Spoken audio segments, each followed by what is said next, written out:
কনকনে শীতের মাঝেই বঙ্গোপসাগরে ফের ঘনাচ্ছে ঘূর্ণিঝড়। এর প্রভাবে প্রচণ্ড ঝড়, ভারী থেকে অতি ভারী বৃষ্টির সম্ভাবনা। বেশ কয়েকদিন টানা ঝড় বৃষ্টির সম্ভাবনা রয়েছে বিভিন্ন জেলায়। তবে এই ঘূর্ণিঝড় কবে কখন কোথায় আছড়ে পড়বে, পশ্চিমবঙ্গ এবং বাংলাদেশে এই ঘূর্ণিঝড়ে কতটা প্রভাব পড়বে, এই ঘূর্ণিঝড় যখন উপকূলে আছড়ে পড়বে তখন এর গতিবেগ কত থাকবে, কোন কোন জেলাগুলিতে সবথেকে বেশি ক্ষতির সম্ভাবনা রয়েছে, এ বিষয়ে সমস্ত বিস্তারিত আপডেট জানাবো এই মুহূর্তের সরাসরি লাইভ আপডেটে। বিস্তারিত জানতে খবরটি অবশ্যই শেষ পর্যন্ত দেখবেন। আর সবার আগে সবার প্রথম আপনার জেলার প্রতিটি লেটেস্ট আপডেট জানতে আমাদের ইউটিউব চ্যানেলটি সাবস্ক্রাইব করে আমাদের সঙ্গে থাকবেন। শুরুতেই জানিয়ে দেব, এই মুহূর্তে বঙ্গোপসাগরের দক্ষিণ অংশে একটি ঘূর্ণাবর্তের সৃষ্টি হয়েছে, যে ঘূর্ণাবর্তটি শক্তি বাড়িয়ে নিম্নচাপ, তারপর গভীর নিম্নচাপে রূপান্তরিত হবে এবং তা থেকেই ঘূর্ণিঝড়ের প্রবল তৈরির সম্ভাবনা রয়েছে। এবং এই ঘূর্ণিঝড় কবে কখন কোথায় আছড়ে পড়বে বিষয়ে আরও বিস্তারিত আপডেট জানাবো। তার আগে জানিয়ে দিই, আগামী 3 দিন পশ্চিমবঙ্গ এবং বাংলাদেশের কোন কোন জেলাগুলিতে রয়েছে বৃষ্টির সম্ভাবনা, কেমন থাকবে আবহাওয়া, কোন কোন জেলাগুলিতে আগামী কয়েকদিনে জাঁকিয়ে শীতের সম্ভাবনা রয়েছে। বুধবার সকাল থেকেই আপডেট যা দেখছি তাতে পশ্চিমবঙ্গের দক্ষিণবঙ্গের হাওড়া, হুগলি, কলকাতা, উত্তর এবং দক্ষিণ 24 পরগনা, 2 মেদিনীপুর, 2 বর্ধমান, পশ্চিমের পুরুলিয়া, বাঁকুড়া থেকে শুরু করে এদিকে বীরভূম, মুর্শিদাবাদ জেলা, সমস্ত জেলার আকাশ সকাল থেকেই থাকবে মেঘমুক্ত এবং রৌদ্রোজ্জ্বল। এদিকে খুলনা, বরিশাল, কুমিল্লা, ঢাকা, মেহেরপুর, রাজশাহী বিভাগ থেকে শুরু করে চট্টগ্রাম বিভাগ, সিলেট বিভাগ, রংপুর, সমস্ত জেলা এবং বিভাগগুলিতেই সকাল থেকেই রৌদ্রোজ্জ্বল থাকবে এবং মেঘমুক্ত আকাশ লক্ষ্য করা যাবে।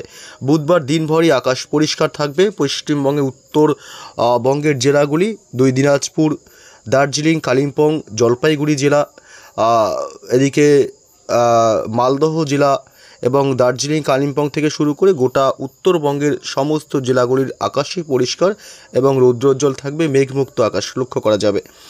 তবে কোথায় কোথায় বৃষ্টির সম্ভাবনা আছে সেটা জানবো। তার আগে জেনে নেব যে তাপমাত্রার কি আপডেট পাওয়া যাচ্ছে, তাপমাত্রা কতটা নিম্নমুখী এবং বুধবার কোন কোন জেলাগুলিতে সকাল থেকে ব্যাপক শীতের সম্ভাবনা রয়েছে, জাঁকিয়ে ঠান্ডা কবে থেকে পড়বে এ বিষয়ে আপডেট জানাবো। এদিকে তাপমাত্রার যে আপডেট তাতে কলকাতায় বুধবার সকালের দিকে থাকবে সর্বোচ্চ তাপমাত্রা, থাকছে সকালের দিকে একদম ফার্স্ট সকালে প্রায় 17 ডিগ্রি সেলসিয়াস পর্যন্ত, এবং দক্ষিণ 24 পরগনা জেলায় থাকবে 19 ডিগ্রি সেলসিয়াস তাপমাত্রা, খড়গপুরে থাকবে 17 ডিগ্রি সেলসিয়াস তাপমাত্রা, ঝাড়গ্রামের দিকটাতে থাকবে 15 থেকে 17 ডিগ্রি সেলসিয়াস তাপমাত্রা, এবং এদিকে যারা ধানবাদ থেকে দেখছেন ধানবাদে থাকবে 16 ডিগ্রি সেলসিয়াস তাপমাত্রা, এবং এদিকে পশ্চিমের জেলাগুলি বাঁকুড়া জেলায় থাকবে 17 ডিগ্রি সেলসিয়াস তাপমাত্রা এবং বাঁকুড়া পুরুলিয়া জেলাতে থাকবে 16 ডিগ্রি সেলসিয়াস তাপমাত্রা কিছুটা বৃদ্ধি পাচ্ছে, 2 ডিগ্রি বেশি বাড়ছে তাপমাত্রা বিভিন্ন জেলাগুলিতে 2 থেকে 3 ডিগ্রি।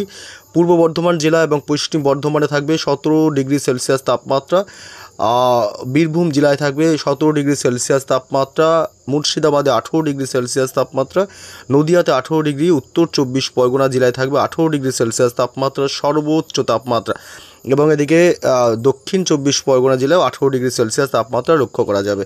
এবং বাংলাদেশের খুলনায় থাকবে 18 ডিগ্রি সেলসিয়াস, সাতক্ষীরায় থাকবে 18 ডিগ্রি সেলসিয়াস, এদিকে মাদারীপুরে থাকবে 19 ডিগ্রি সেলসিয়াস, বরিশালে থাকবে 19 ডিগ্রি সেলসিয়াস, ফরিদপুরে থাকবে 18 থেকে 19 ডিগ্রি সেলসিয়াস। অর্থাৎ যা আপডেট পাওয়া যাচ্ছে তাতে কিন্তু ভালো পরিমাণে একটা শীত থাকবে, তবে জাঁকিয়ে শীতের সম্ভাবনা কিন্তু এই মুহূর্তে নেই। মেহেরপুরে থাকবে 18 ডিগ্রি সেলসিয়াস, যেহেতু বাংলাদেশ এবং পশ্চিমবঙ্গের বিভিন্ন জেলাগুলির তাপমাত্রা কিন্তু ফের একবার ঊর্ধ্বমুখী হচ্ছে। রাজশাহী বিভাগেও থাকবে 18 ডিগ্রি সেলসিয়াস, আবার আরও 2 ডিগ্রি তাপমাত্রা বাড়বে, কারণ এদিকে দক্ষিণ বঙ্গোপসাগরে ঘূর্ণাবর্তের সৃষ্টি হয়েছে, যে ঘূর্ণাবর্তের কারণে বাধা পাচ্ছে শীত এবং এর প্রভাবে কিন্তু শীত কিছুটা ফিকে হচ্ছে, অর্থাৎ শীত কিছুটা কমে যাচ্ছে। আবারও ঘূর্ণাবর্ত সরে গেলে শীত কিন্তু আবারও জাঁকিয়ে পড়ার সম্ভাবনা থাকবে, তাও নভেম্বর শেষ হয়ে ডিসেম্বরের প্রথম সপ্তাহে কিন্তু জাঁকিয়ে শীতের একটা সম্ভাবনার কথা জানিয়েছে আবহাওয়া দপ্তর। 18 ডিগ্রি সেলসিয়াস থাকবে ময়মনসিংহ বিভাগে তাপমাত্রা এবং রংপুরে 18 থেকে 17 ডিগ্রি। উত্তরবঙ্গের শিলিগুড়ি, জলপাইগুড়ির দিকটাতে থাকবে প্রায় 14 থেকে 15 ডিগ্রি সেলসিয়াস তাপমাত্রা, এবং এদিকে দার্জিলিংয়ে থাকবে 11 ডিগ্রি তাপমাত্রা, কালিম্পংয়ে প্রায় 13-14 ডিগ্রি তাপমাত্রা লক্ষ্য করা যাবে। মোটামুটি উত্তরবঙ্গের মালদহ জেলাতেও থাকবে 17 ডিগ্রি, উত্তর দিনাজপুর, দক্ষিণ দিনাজপুরে 17 ডিগ্রি, আলিপুরদুয়ার, কোচবিহারের দিকটাতেও 15 থেকে 17 ডিগ্রির মধ্যে তাপমাত্রা ঘোরাফেরা করবে। অর্থাৎ সকাল এবং সন্ধ্যা রাতের দিকে তাপমাত্রা নিম্নমুখী হবে এবং দুপুরবেলার দিকে বা দিনের বেলায় তাপমাত্রা ফের ঊর্ধ্বমুখী হওয়ার কারণে কিছুটা শীত কমে আসবে। যাই হোক, প্রথমে আমরা জানবো যে বৃষ্টি বজ্র মোডে এসে কোন কোন জেলাগুলিতে বৃষ্টির সম্ভাবনা রয়েছে বুধবার এবং বৃহস্পতি শুক্র 3 দিন কোথাও বৃষ্টির সম্ভাবনা আছে কিনা। পশ্চিমবঙ্গের দক্ষিণ বঙ্গের কলকাতা, হাওড়া, হুগলি, উত্তর এবং দক্ষিণ 24 পরগনা, পূর্ব পশ্চিম মেদিনীপুর জেলা, বাঁকুড়া, পুরুলিয়া থেকে শুরু করে মুর্শিদাবাদ, বীরভূম সমস্ত জেলার আকাশে পরিষ্কার থাকবে, বৃষ্টির কোনো সম্ভাবনা নেই। দিনভর কোথাও বৃষ্টির সম্ভাবনা নেই। পশ্চিমবঙ্গে উত্তর থেকে দক্ষিণ কোথাও বৃষ্টি নেই। ঢাকা, রাজশাহী, রংপুর, চট্টগ্রাম বিভাগ, সিলেট বিভাগ, ময়মনসিংহ বিভাগ থেকে শুরু করে রংপুর কোথাও কোনো বৃষ্টির সম্ভাবনা। বুধবার সকাল থেকে দুপুর, দুপুর থেকে রাত বৃষ্টির সম্ভাবনা নেই। বৃহস্পতিবারও কিন্তু দক্ষিণ থেকে শুরু করে পশ্চিমবঙ্গে, উত্তরবঙ্গ, বাংলাদেশের জেলাগুলিতে কোথাও বৃষ্টি নেই বৃহস্পতিবারও। শুক্রবার 21 তারিখেও কোথাও বৃষ্টির কোনো সম্ভাবনা থাকছে না। এদিকে উত্তর পূর্বের রাজ্যগুলি, আসাম, এদিকে ত্রিপুরা রাজ্য, এসব অংশেও কিন্তু বৃষ্টির কিন্তু কোনো একটা সম্ভাবনা থাকছে না। গুয়াহাটির কিছু এলাকায় হালকা অতি সামান্য ছিটেফোঁটা বৃষ্টি হতে পারে উত্তর পূর্বের রাজ্যগুলিতে। তবে উত্তর পূর্বের রাজ্য গুয়াহাটির কিছু কিছু অংশে অতি সামান্য হালকা বৃষ্টি হতে পারে, ভারী বৃষ্টির কোনো সম্ভাবনা নেই, ছিটেফোঁটা বৃষ্টির সম্ভাবনা রয়েছে। তবে আমরা যেখানে আপডেটে ছিলাম, আমরা দেখলাম যে বুধবার, বৃহস্পতি, শুক্রবার দুই বাংলার কোথাও বৃষ্টির কোনো সম্ভাবনা নেই। তবে আবারও দুর্যোগ ঘনাচ্ছে দক্ষিণ বঙ্গোপসাগরে। যে দুর্যোগ ঘনাচ্ছে আপনারা দেখতে পাচ্ছেন এই মুহূর্তে, দক্ষিণ বঙ্গোপসাগরে একটি ঘূর্ণাবর্ত অবস্থান করছে, যে ঘূর্ণাবর্তের শক্তি বাড়িয়ে নিম্নচাপ এবং তা থেকে গভীর নিম্নচাপের প্রবল সম্ভাবনা রয়েছে এবং তারই ফলে কিন্তু সেটি আরও শক্তি বাড়িয়ে ঘূর্ণিঝড়ের রূপ নিতে পারে এবং সেই ঘূর্ণিঝড় দক্ষিণ অংশে তৈরি হবার সম্ভাবনা রয়েছে বঙ্গোপসাগরের দক্ষিণ প্রান্তে এবং সেই ঘূর্ণিঝড়টি শক্তি বাড়িয়ে ক্রমশই কিন্তু এদিকে উত্তর পশ্চিম দিকে এগিয়ে এটি মোটামুটি তেলেঙ্গানা এবং অন্ধ্রপ্রদেশ উপকূলের কোনো এক জায়গায় আছড়ে পড়তে পারে। পন্ডিচেরি, চেন্নাই, নেল্লোর এবং এসব কোনো এক জায়গায় কিন্তু আছড়ে পড়ার প্রবল সম্ভাবনা রয়েছে ঘূর্ণিঝড়।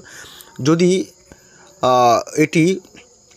উত্তর পশ্চিম দিকে অর্থাৎ দক্ষিণ ভারতে আছড়ে পড়ে, এছাড়া যদি উত্তর পশ্চিম দিকে বাঁক নিয়ে বা শুধুমাত্র উত্তর দিকে বাঁক নিয়ে এটি এগিয়ে আসে, তাহলে কিন্তু এটি উড়িষ্যার কোনো এক উপকূলে আছড়ে পড়তে পারে।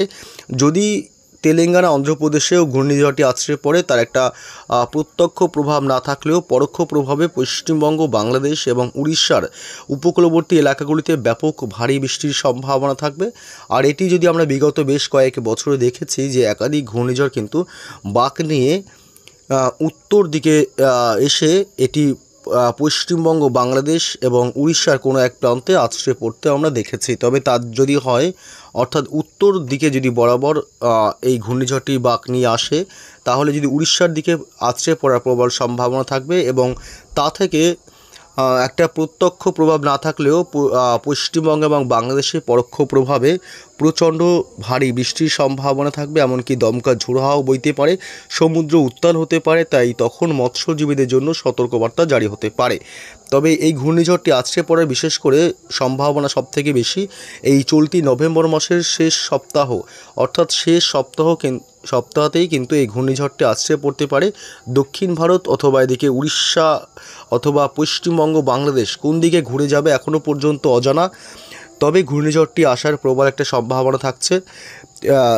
পরবর্তী আপডেটে আপনাদেরকে জানাবো যে ঘূর্ণিঝড়ের সবথেকে বেশি এফেক্ট কোথায় পড়তে পারে, আবহাওয়া দপ্তর কী আপডেট দিচ্ছে তার উপর ভিত্তি করে আপনাদেরকে জানাবো যে নিম্নচাপটি কতটা শক্তি বৃদ্ধি করতে পারে এবং ঘূর্ণিঝড়ে কতটা পরিণত হওয়ার সম্ভাবনা রয়েছে এবং ঘূর্ণিঝড়টি যদি আছড়ে পড়ে তাহলে কোথায় কোথায় সবথেকে বেশি ক্ষয়ক্ষতির সম্ভাবনা থাকবে।